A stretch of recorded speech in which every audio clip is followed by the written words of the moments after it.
Halo, assalamualaikum warahmatullahi wabarakatuh.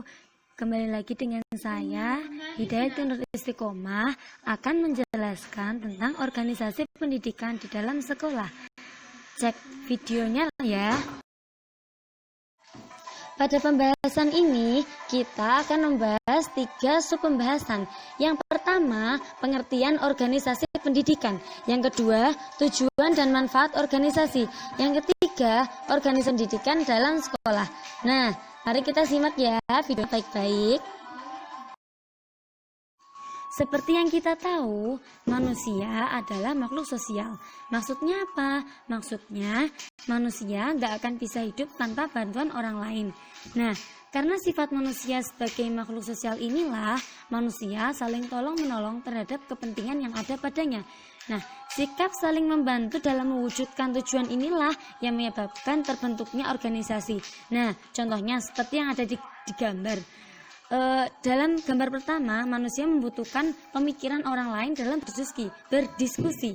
Nah, yang pada gambar kedua, kita melihat seseorang, banyak orang ya di situ yang saling bantu-membantu dalam membangun rumah yang sedang roboh.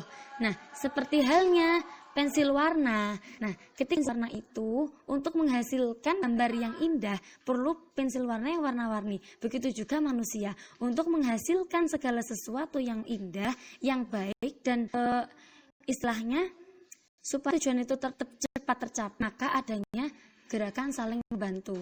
Nah, dari sini paham ya? Pengertian organisasi pendidikan. Organisasi pendidikan itu apa sih? Kita lihat dari definisi organisasi dulu ya. Kalau pendidikan pasti kalian sudah mafhum, sangat mafhum.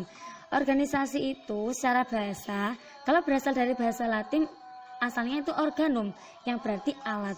Kalau yang bahasa Inggris, yaitu organize, yang berarti mengorganisasikan, yang menunjukkan tindakan atau usaha untuk mencapai sesuatu.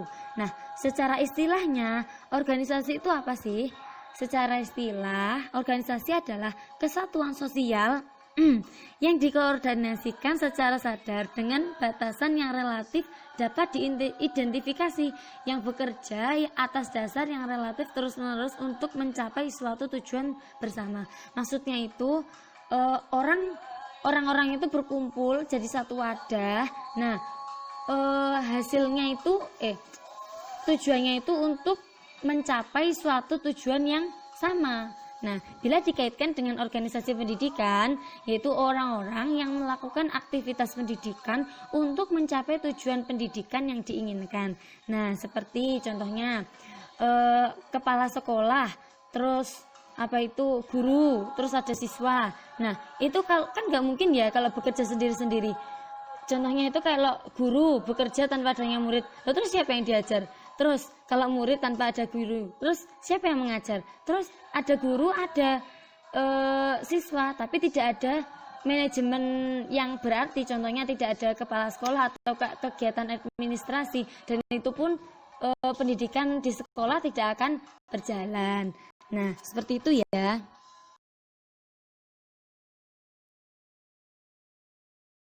Yang kedua, tujuan dan manfaat organisasi. Sebenarnya gini, pada dasarnya pendidikan itu sebuah organisasi yang harus dikelola sedemikian rupa agar aktivitas pelaksanaan program pendidikan itu dapat berjalan secara efektif, efisien, dan produktif untuk mencapai tujuan yang diinginkan. Nah, sejalan dengan hal tersebut, ya kan, tujuan dan manfaat organisasi pendidikan itu ada 4. Kalau saya tahu ada 4, sebenarnya ada banyak, cuman saya menjelaskan secara ringkasnya saja ya, karena kita tahu hanya cuma 3 lembar ya.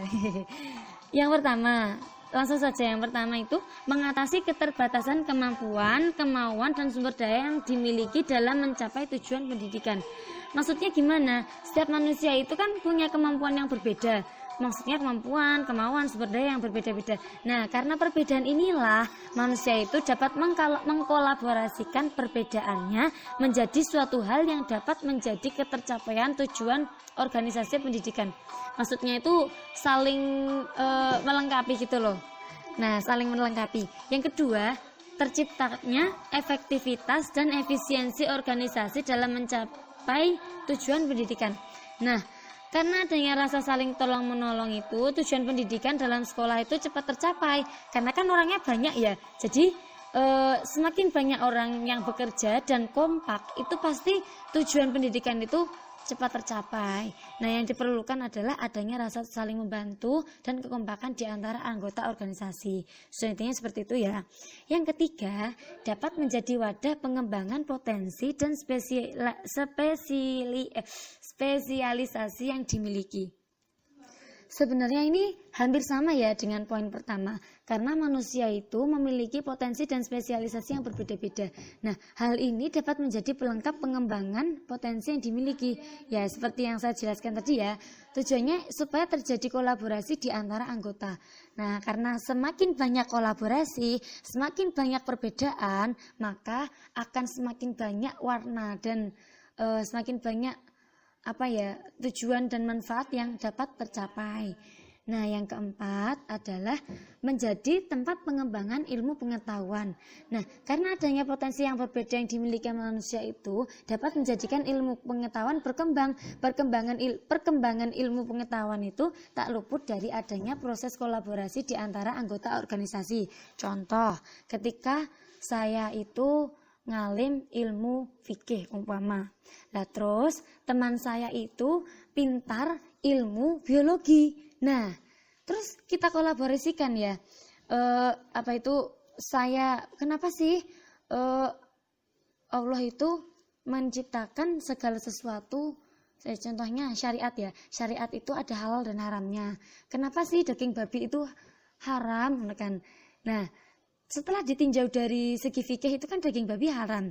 Nah, kalau ditinjau dari segi IPA-nya, ternyata daging babi itu memiliki gennya itu hampir sama dengan punyanya manusia. Jadi ketika dimakan ya udah bisa menyatu umpamanya seperti itu.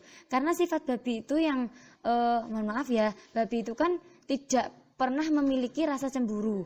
Terus komproh ya istilahnya Jawanya. Jadi takutnya kalau manusia itu memiliki sifat yang sama dengan babi. Oleh karena itu syariat mengharamkan memakan daging babi.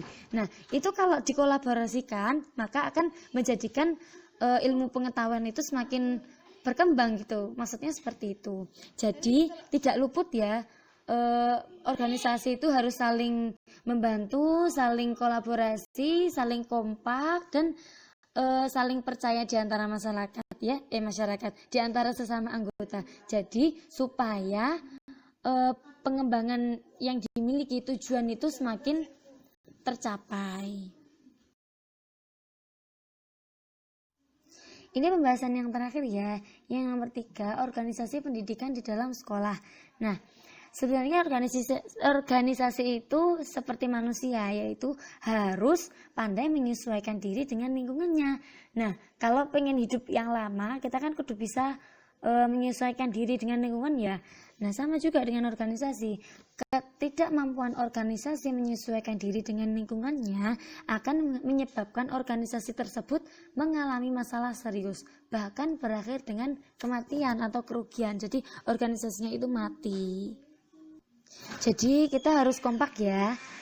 Kalau mau administrasi dan manajemen kita itu berhasil dalam mencapai sebuah tujuan pendidikan, kita kudu kompak. Jadi antara guru, antara murid, antara kepala sekolah, antara wali murid itu juga harus kompak. Ya, karena kita pernah mendengar sebuah makalah ya. Kalau seseorang itu ingin berhasil dalam belajar, itu orang tuanya juga harus mendukung, muridnya itu juga harus belajar sungguh-sungguh, gurunya itu juga harus regep, terus administrasi dalam pendidikan itu juga harus maju. Jadi andai kan salah satu beberapa komponen itu tidak ada atau bahkan loyo, ya sudah, tujuan pendidikan itu tidak akan tercapai dengan maksimal.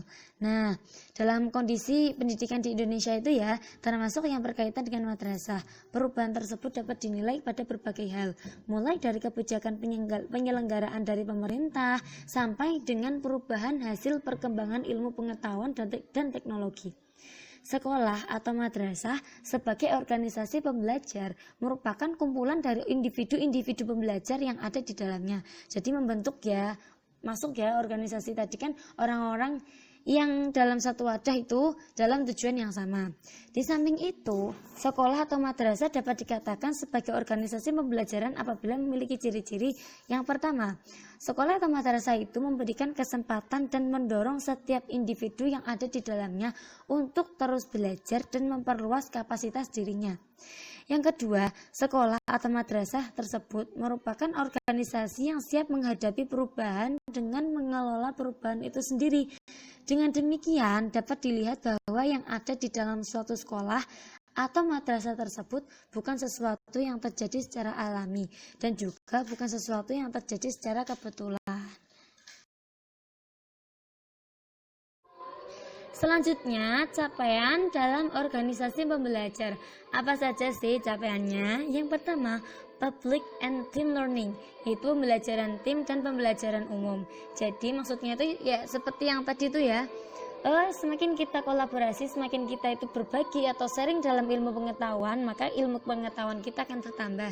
Nah, selain itu, ketika saya itu bertanya kepada guru atau teman saya ketika saya tidak paham, itu juga termasuk dalam pembelajaran tim dan pembelajaran umum. Maksudnya pembelajaran tim itu kelompok diskusi, saya pahamnya seperti itu, atau secara kecilnya ya, aspek kecilnya ya. Terus setelah itu pembelajaran umum itu seperti kita dalam sekolah, dalam kampus, itu pembelajaran umum yang diajarkan.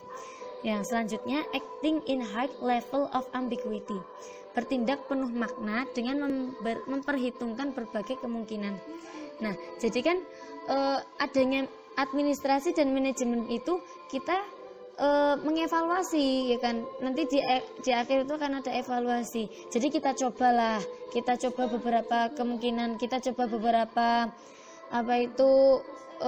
kebijakan dalam sekolah, dalam pendidikan, apakah itu berhasil atau tidak. Jadi kita itu bertindak. Nah, nanti di akhir itu akan ada evaluasi, ya kan? Yang ketiga, dialog generatively, maksudnya dialog secara umum. Nah, jadi dalam organisasi itu tidak luput dalam pembelajaran itu kita harus saling komunikasi, saling berdialog. Jadi ketika salah satu anggota itu tidak tahu, salah satu satu orang itu tidak tahu, yang lain harus memberitahu. Supaya apa? Informasi yang kita dapat itu bisa menyebar, terus jadi tujuan dalam mencapai sesuatu biar jelas gitu loh maksudnya. Yang keempat, viewing the organization as an integrated whole, maksudnya melihat organisasi itu sebagai satu kesatuan yang tidak terpisahkan.